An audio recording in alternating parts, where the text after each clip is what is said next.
Je coupe bien les mots de prière avant de commencer, OK? Père éternel, on se courbe devant toi, implorant ta direction, ta grâce, ton esprit de nous accompagner au travers de ce message ce matin. Nous avons besoin, Père, d'être conduits, éclairés par toi. Dans le nom précieux de Jésus que je te prie. Amen. Amen. Alors, nous,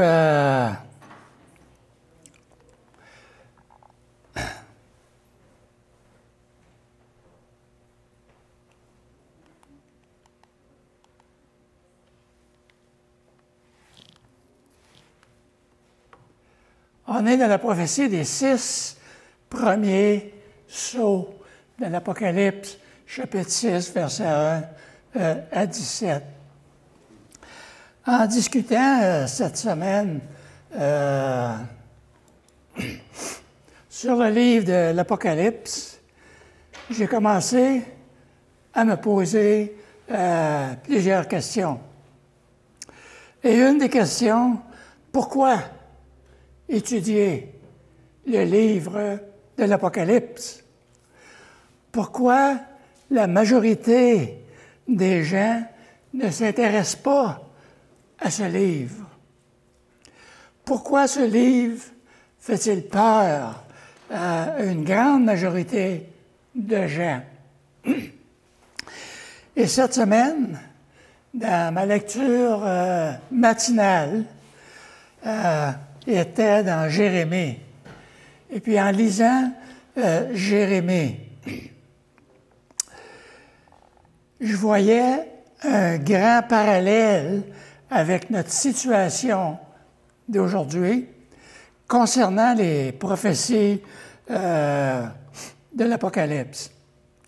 Et lorsque Dieu avait conduit le peuple d'Israël hors d'Égypte pour les amener dans la terre promise de Canaan, et après avoir passé 40 ans dans le désert à cause de leur rébellion, à cause de leur rejet de la parole de Dieu, alors Dieu, dans sa souveraineté, les conduisit malgré cela et finalement dans ce beau pays promis. Mais tout ce monde qui avait rejeté la parole de Dieu, qui ont refusé de croire à la promesse de Dieu, alors ils ont péri dans le désert. Ils n'ont pas pu profiter des grandes et merveilleuses bénédictions que Dieu avait pour eux. Et une fois qu'ils sont entrés dans ce pays, Dieu leur donne un sérieux avertissement. Et voici l'avertissement que Dieu leur donne, et c'est dans Josué. Et comme, après qu'ils sont entrés dans ce pays-là, ça fait quelques années qu'ils sont là maintenant, il parle à cette génération qui était entrée dans la terre promise. Et comme toutes les bonnes paroles que l'Éternel, votre Dieu, vous avait dites, se sont accomplies pour vous, de même l'Éternel accomplira sur toutes les paroles mauvaises jusqu'à ce qu'il vous ait détruit au-dessus de ce bon pays que l'Éternel, votre Dieu, vous a donné. Si vous transgressez l'alliance que l'Éternel, votre Dieu, vous a prescrite, et si vous allez servir d'autres dieux et vous prosterner devant eux, la colère de l'Éternel s'enflammera contre vous et vous périrez promptement dans le bon pays qu'il vous a donné. Josué 23, 15, 16. Ça, c'est la deuxième génération d'Israël. La première génération sont morts dans le désert à cause de leur rébellion. Et cette deuxième génération sont entrés ils ont été bénis, ils ont profité des bénédictions de Dieu. Mais Dieu leur donne cet avertissement. Parce que Dieu savait qu'eux aussi, un jour, s'éloigneraient de sa parole. Et puis, 800 ans plus tard, Jérémie, pendant 40 ans, prophétisait le jugement de Dieu qui était imminent sur le peuple. Alors, vous voyez la patience de Dieu. 800 ans plus tard, le peuple, il y a plusieurs générations maintenant, qui étaient dans la terre promise, qui avaient abandonné la parole de Dieu, qui avaient rejeté Dieu de leur vie. Et Dieu envoie le prophète Jérémie. Et Jérémie, pendant 40 ans, prêche à ce peuple, prophétise à ce peuple le jugement de Dieu qui était imminent sur le peuple. Et vous voyez comment que Dieu est patient pendant 40 ans. Et il a appuyé Jérémie. Et lorsque le jugement est venu par la main de Nebuchadnezzar et l'armée babylonienne sur le peuple qui refusait de croire au message du prophète. Alors Jérémie a toujours répondu avec beaucoup de chagrin, beaucoup de compassion envers son peuple, souffrant et obstiné. Oui, le peuple souffrait, mais c'était un peuple obstiné. Et Dieu fallait qu'il accomplisse sa parole. Et sa parole était le jugement qui s'en vient. Et ce jugement était irréfutable. On ne pouvait pas l'enlever. Et ils ont suscité des prophètes à eux-mêmes qui leur diraient des bonnes choses. Des prophètes qui leur diraient « Non, non, non, Dieu ne va pas permettre que Nebuchadnezzar vienne. » Contraire au prophète Jérémie. Dans le livre des Lamentations, Jérémie se concentre plus en détail sur les souffrances amères et le chagrin ressenti lors de la destruction de Jérusalem, parce que Jérusalem a été détruit. Dieu l'avait promis, Jérémie l'a prêché pendant 40 ans que ça s'en venait. Ils ont refusé de croire aux promesses de Dieu, ils ont refusé de croire le message, et finalement, Dieu a permis que Nebuchadnezzar entre dans Jérusalem, qui détruise Jérusalem, qui amène les gens captifs à Babylone. Et le livre de Lamentations, on nous dit qu'à tous les ans, le mois de Ab, le 9 Ab, en hébreu, c'est le mois de juillet et août, à tous les ans, on lit ce passage, le livre de Lamentations, pour se rappeler de la date de la destruction de Jérusalem par Nebuchadnezzar. À tous les années qu'ils font depuis ce temps-là. Et un fait intéressant, la même date, le 9 Ab, a marqué plus tard la destruction du temple à Jérusalem par les Romains en 70 après Jésus-Christ. Alors, puisque ceux qui ont placé leur croyance en Jésus-Christ, la Bible nous dit qu'ils seront enlevés avec l'Église parce que nous faisons partie de l'Église, alors nous serons enlevés à la rencontre de Jésus-Christ dans les airs.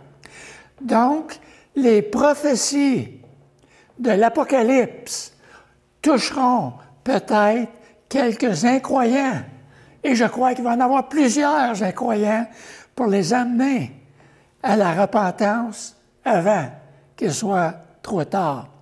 Et ceux qui refuseront de croire, eh bien, subiront le jugement de Dieu tel que les Juifs l'ont subi au temps de Jérémie. Et ça s'en vient. Et voici la raison pour laquelle les prophéties du livre de l'Apocalypse sont importantes. Ces prophéties démontrent, Premièrement, la gloire de Dieu, la gloire du Seigneur, et en même temps souligne la patience et la compassion de Dieu pour nous partager des milliers d'années en avance les choses qui arriveront à la fin des temps. Ça fait 2000 ans qu'on a l'Apocalypse, plus de 2000 ans. Et c'est prédit, c'est prophétisé, c'est là. Et soyez assurés que ça va se concrétiser exactement comme ça s'est concrétisé au temps de Jérémie. Alors, voyez la compassion de Dieu, parce que Dieu il aurait pu éliminer tout le peuple, tous les gens, juste comme cela. Mais Dieu use de patience.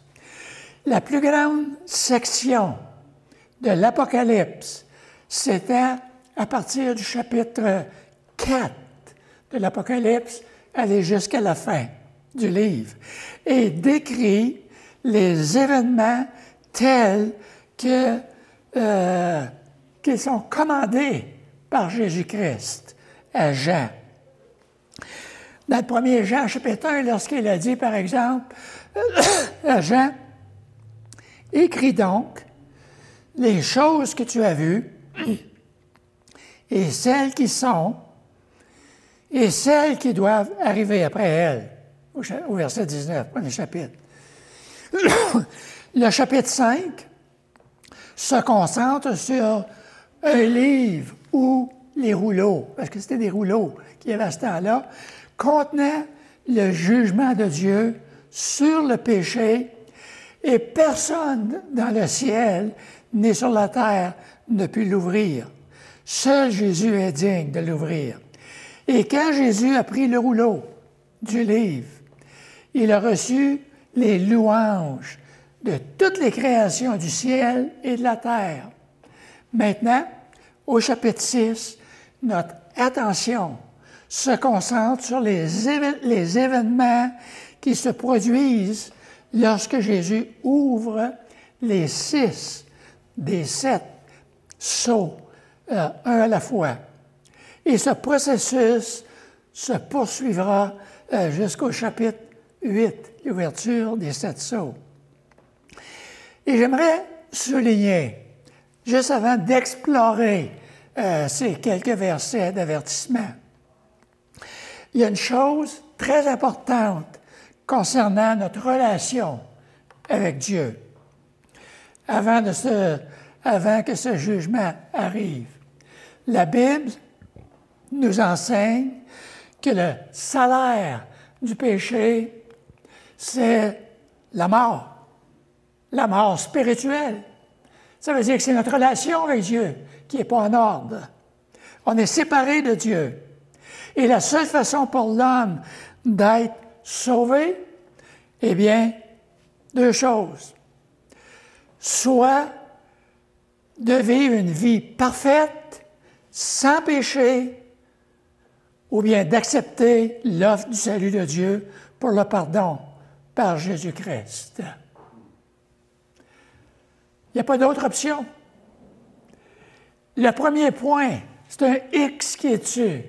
Il est impossible pour l'homme pécheur de vivre une vie parfaite et sans péché. Si une personne qui dit qu'il n'a jamais péché, alors je vous poserai une question. Est-ce que vous avez déjà fait une crise à vos parents, à votre mère, à votre père, à quelqu'un d'autre? Si oui, c'est un péché. Vous avez déjà brisé cette relation avec Dieu. Et si vous avez déjà pris des choses qui ne vous appartiennent pas, peu importe l'âge, c'est un péché. Et la Bible nous dit que tous ont péché. Il n'y a pas un seul qui n'a pas péché. On est tous pécheurs. Donc, on ne peut pas avoir une vie parfaite. La seule option est d'être déclaré juste par Dieu et d'obtenir le salut par la grâce, par le moyen de la foi en Jésus. Il n'y en a pas d'autre. Et obtenir le salut en Jésus-Christ, ça veut dire que je me reconnais tel que je suis. Je me reconnais pécheur. Si je refuse de me croire, de me voir comme pécheur, je ne peux pas avoir de salut. Parce qu'il n'y a pas de salut pour ceux qui ne se voient pas pécheurs. Lorsqu'on se voit pécheur, on se voit séparé de Dieu, et c'est là qu'on se tourne vers Dieu, qu'on accepte Christ, qu'on dit « Seigneur, viens, fais ta demeure en moi ». C'est le seul moyen du salut. D'ailleurs, la Bible nous dit qu'il n'y a aucun qui soit bon, il n'y en a aucun qui vit une vie parfaite et sans péché, car tous ont péché, tous sont privés de la gloire de Dieu. D'être privé de la gloire de Dieu, ça veut dire qu'on est séparé de Dieu. Aucune relation avec Dieu. Si je suis séparé de Dieu, je peux faire des prières en journée longue. Et mes prières ne vont pas traverser le plafond de la salle. Parce que ma relation avec Dieu n'est pas établie. Alors Dieu n'écoutera pas mes prières. Tous ont besoin d'un sauveur et le prix du péché de tout le monde a été rejeté ou jeté, réglé plutôt, à la croix du calvaire, de sorte que quiconque croit en lui ne périsse point, mais qu'il ait la vie éternelle. Celui qui croit en lui, qui croit en Jésus, il n'est point jugé. Et celui qui ne croit pas en Jésus, eh bien, il est déjà jugé, qui nous dit au verset 18 et le verset 36. Alors, vous voyez, celui qui ne croit pas, qui n'est pas sauvé, alors il est déjà jugé. Alors, les 5 premiers chapitres ont été préparés pour le dévoilement de ce rouleau caché. Et le chapitre 6 commence à révéler les choses qui doivent bientôt arriver, comme il nous a dit au verset 1 du premier chapitre. Le premier sceau qu'on voit dans l'Apocalypse 6, c'est le cheval blanc. Ce premier sceau présente en réalité l'Antéchrist. Comment peut-on arriver à une telle conclusion de voir que ce premier cheval blanc, le cavalier qui est assis dessus, eh bien, c'est l'Antéchrist. La parole de Dieu nous donne plusieurs détails au verset 2. Et je regardais, et voici parut un cheval blanc, et celui qui le montait avait un arc. Une couronne lui fut donnée, et il partit en vainqueur pour vaincre. Alors, l'Antéchrist viendra sous prétexte d'apporter la paix au monde. Et c'est comme ça qu'on va aller, qui va aller rallier tout le monde ensemble, toutes les nations ensemble, parce qu'il va venir avec ce prétexte d'amener vraiment la paix.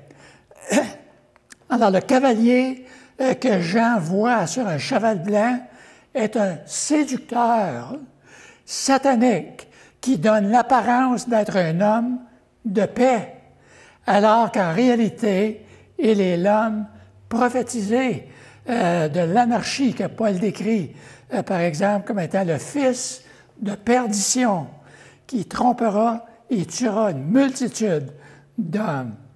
Alors, ce cavalier sur ce cheval blanc avait une arc.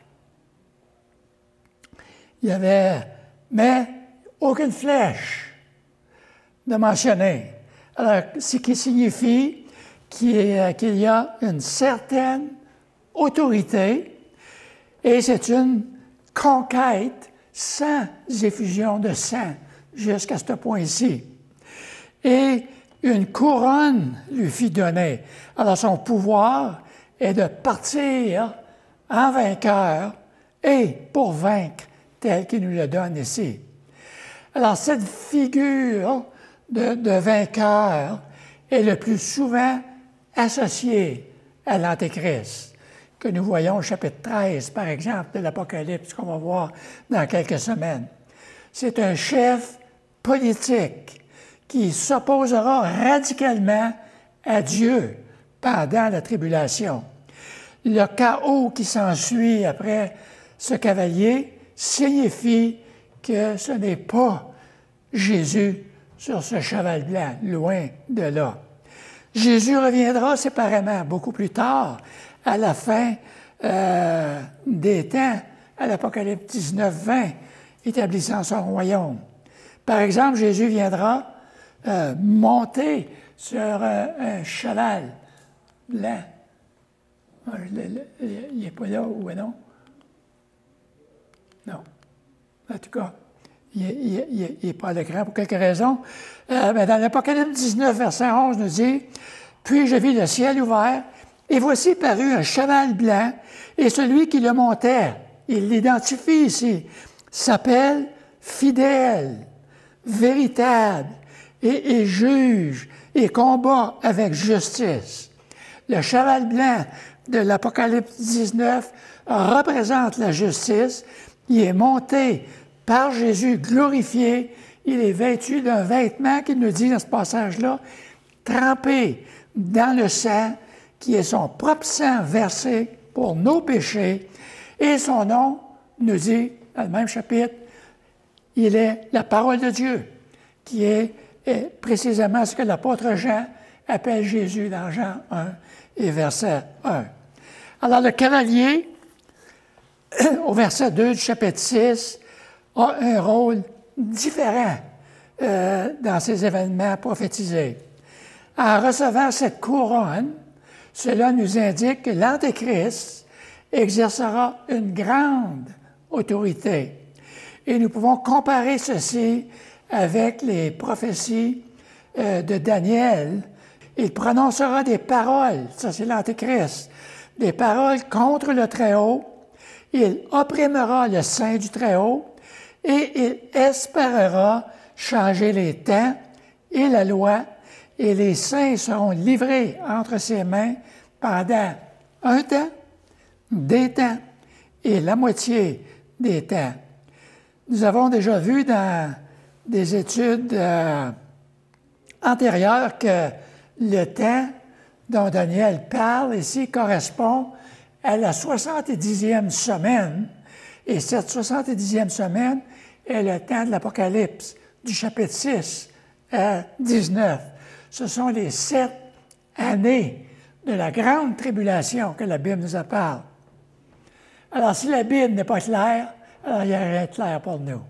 3 ans et demi, c'est égal exactement 42 mois. 3 ans et demi ou 42 mois, c'est égal exactement 1260 jours.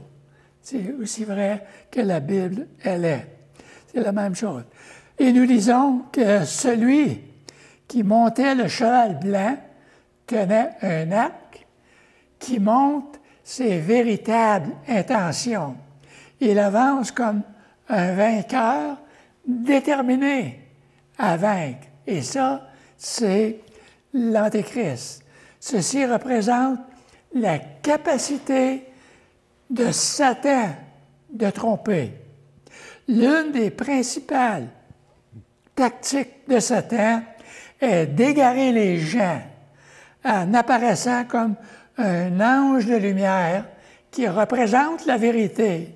Et c'est ce que nous lisons lorsqu'on lit dans Corinthiens, par exemple, l'apôtre Paul qui dit « Ces hommes-là, en parlant des faux apôtres, des ouvriers trompeurs, déguisés en apôtres de Christ. » Et cela n'est pas étonnant, puisque Satan lui-même se déguise en ange de lumière.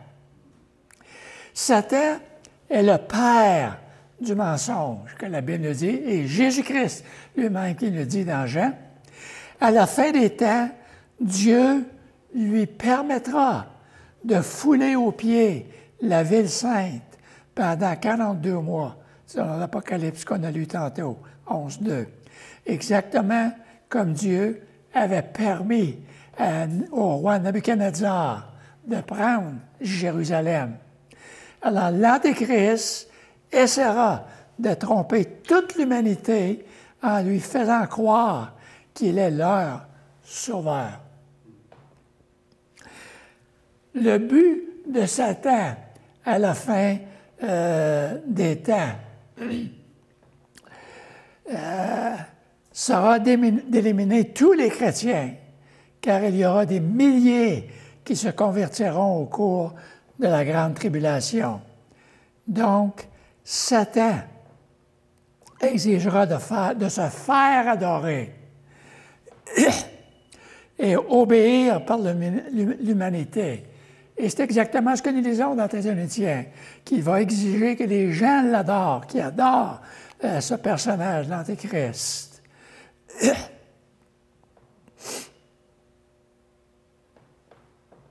Et puis, c'est sûr qu'un de ses buts à Satan, à la fin, sera d'éliminer tous les vrais chrétiens. Parce que dans la grande tribulation, l'Église ne sera plus là. L'Église va être enlevée vers Jésus-Christ, mais durant la grande tribulation, il y a des personnes qui vont venir au Seigneur.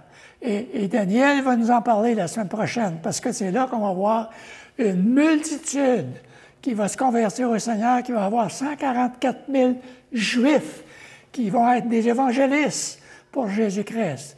Une grande multitude va se convertir, mais ces gens vont être sous l'autorité de l'Antéchrist. Il y en a plusieurs qui vont être mis à mort à ce moment-là à cause de leur salut.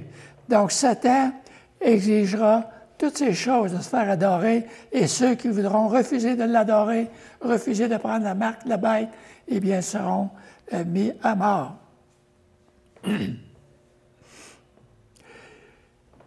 Et le verset 4 de l'Apocalypse 6 explique la signification de la couleur blanche, de ce cheval blanc qui représente la paix. Parce que le chapitre 4, c'est-à-dire que la couleur blanche symbolise la paix due au contrôle de l'Antéchrist sur la terre, et cela correspond aux premiers 3 ans et demi de la tribulation de Satan. Alors voilà, pour le cheval blanc. Alors, il amène la paix, mais la paix, elle ne durera pas longtemps. Et voici le cheval rouge. Dans nos Bibles, c'est le cheval roux, mais dans l'original, c'est rouge. Le rouge est plus frappant. Il sortit un autre cheval roux, et celui qui le montait reçut le pouvoir, et regardez, il reçut le pouvoir d'enlever la paix de la terre, la paix que l'Antéchrist avait établie dans les premiers 3 ans et demi, afin que les hommes s'égorgeassent les uns les autres, et une grande épée lui fut donnée. Ça, c'est le cheval rouge qui représente vraiment le sang, et comme quoi que la paix est vraiment enlevée. Alors, quand Jésus a brisé le deuxième sceau, Jean a attendu la deuxième créature vivante dire « Viens ». Et puis il est sorti, ce cheval rouge. C'est lui qui a le pouvoir d'enlever la paix. Et ce verset 4 explique aussi la couleur rouge qui représente le meurtre ou le sang. C'est une description de ce qui se passera au cours des 3 dernières années et demie de la Grande Tribulation. C'est la deuxième partie de la Grande Tribulation. Comme je mentionnais, la Grande Tribulation est séparée en 2. 3 ans et demi et 3 ans et demi de l'autre côté. Et un temps de paix, selon l'Antéchrist, mais cette paix va être enlevée dans la dernière partie. Ça va être un temps terrible qui va se passer là. Alors, les hommes se précipiteront rapidement dans la guerre et la destruction, et la paix entre hommes et entre les nations on sait qu'elle est un don de Dieu, mais ce n'est pas l'état naturel des relations entre les hommes. Notre époque, aujourd'hui, est marquée par les guerres, les conflits dans le monde entier, et ces guerres incluront la montée au pouvoir de l'Antéchrist. Et on va le voir. Il se passe des choses terribles dans notre monde aujourd'hui, mais c'est rien à comparer à ce qui se passera à la fin des temps. La paix enlevée. Le troisième point, c'est le cheval noir. Alors, vous voyez que les couleurs se suivent pour une raison très spécifique et puis qui nous sont données aussi. Alors, le troisième cheval noir, il est décrit dans les versets 5 et 6. Quand il ouvrit le troisième sceau, j'entendis le troisième être vivant qui disait « Viens ». Je regardai et voici parut un cheval noir. Celui qui le montait tenait une balance dans sa main. Et j'entendis au milieu des quatre êtres vivants, une voix qui disait « Une mesure de blé pour un denier et 3 mesures d'orge pour un denier, mais ne fait point de mal à l'huile et au vin. » Alors, comme nous l'avons vu dans les versets précédents, alors ces versets expliquent la signification du symbole. Le noir représente la famine. Et cela se produira également au cours des 3 dernières années et demie de la période de tribulation. Alors imaginez comment que ça sera. Aujourd'hui, avec la guerre qui se passe présentement de la Russie contre l'Ukraine, eh bien, la Russie qui voulait empêcher le grain d'Ukraine de sortir, alors le monde entier s'inquiétait pour la famine dans le monde, parce que la grande partie du grain vient justement de l'Ukraine. Et puis, finalement, ils ont laissé sortir des paquebots avec des tonnes et des tonnes et des tonnes de grains afin de soulager la famine. Imaginez la fin des temps. Alors, le quatrième cheval est d'une couleur pâle qu'on lit. Et dans l'original, c'est gris verdâtre. Alors, vous pouvez vous imaginer c'est quoi le gris verdâtre? Lorsqu'une personne est à moitié morte, qu'il n'y a plus de vie en elle, drôle de couleur. Et quand il ouvrit le 4e sceau,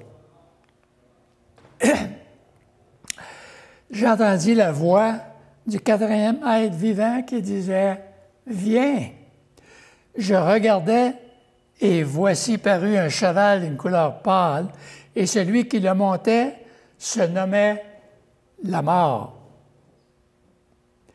Et le séjour des morts l'accompagnait. Et le pouvoir lui fut donné sur le quart de la terre pour faire périr les hommes par l'épée, par la famine, par la mortalité et par les bêtes sauvages de la terre. Wow. Alors la couleur symbolise la mort, le gris verdâtre qui représente la décomposition lorsqu'un corps commence à se décomposer. Le chapitre 6 à 19 de l'Apocalypse révèle que la mort caractérisera la dernière moitié de la tribulation. Les 4 cavaliers de l'Apocalypse représentent les conditions générales qui existeront pendant la tribulation. Le blanc symbolise la victoire ou la paix pendant la première moitié de la tribulation et les autres chevaux symbolisent la mort ou le sang, la famine et la mort pendant cette dernière partie. Et le 5e sceau, versets 9 à 11. Dans le verset 9, Jean a vu les âmes des martyrs sous l'autel. Et l'interprétation la plus courante de ce passage est qu'ils sont des martyrs qui croiront en Dieu comme leur sauveur pendant la première partie de la tribulation, comme je mentionnais tantôt. Il s'agirait donc des personnes qui viendront à la foi en Christ après l'enlèvement de l'Église.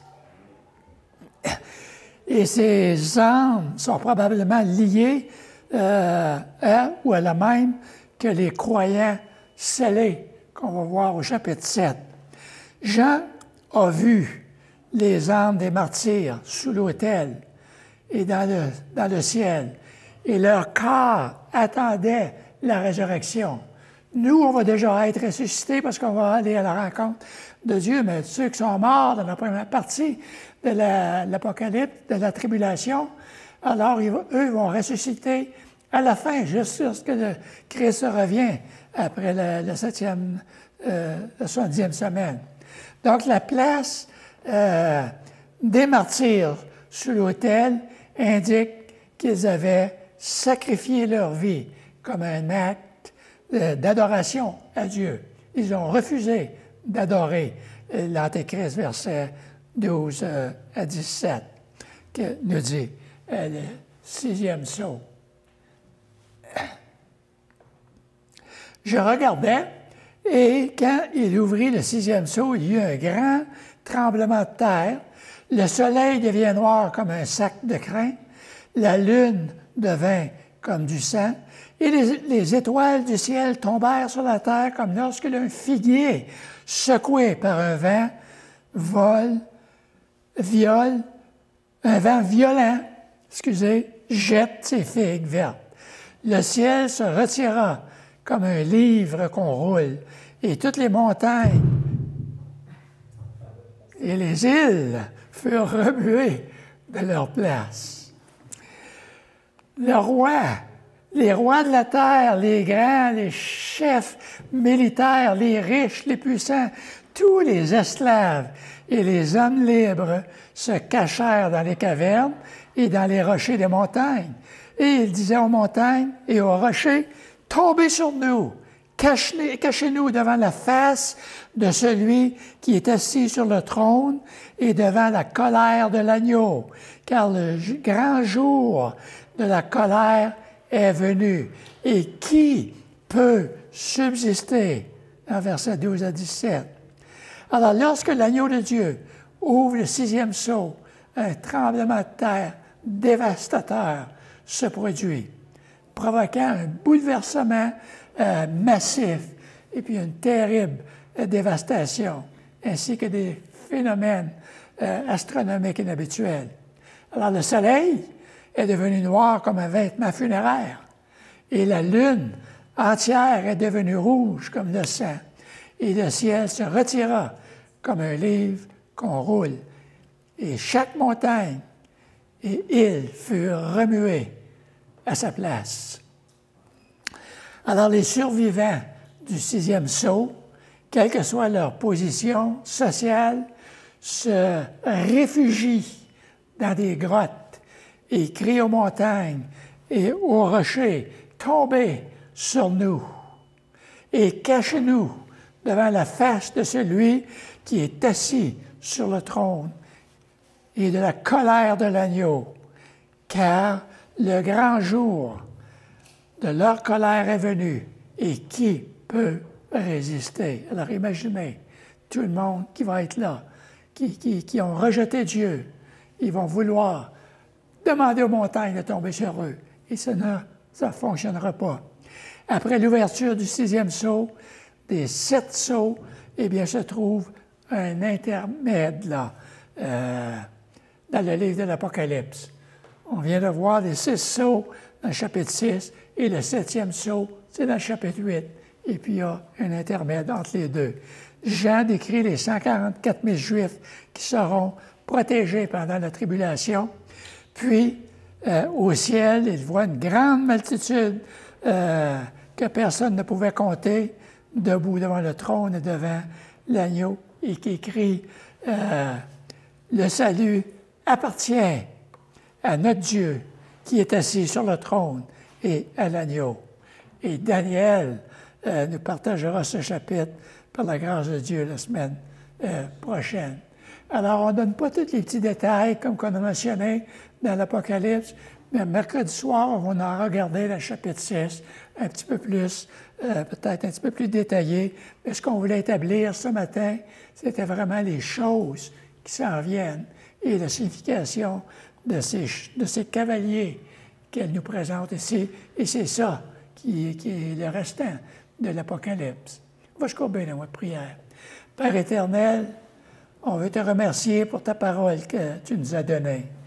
Merci pour ce livre de prophétie qui est tellement important pour nous et comment nous avons besoin de nous préparer, de savoir comme enfants de Dieu que oui, le jour du jugement s'en vient et que bientôt tu vas nous prendre pour être avec toi. Accompagne-nous maintenant, Seigneur, afin qu'on puisse prendre ce temps de partager à nos contacts, à nos amis, à nos familles qui ne te connaissent pas comme sauveur personnel, l'importance de venir à toi maintenant. Oui, Père, merci dans le nom précieux de Jésus-Christ. Amen. Amen. Amen.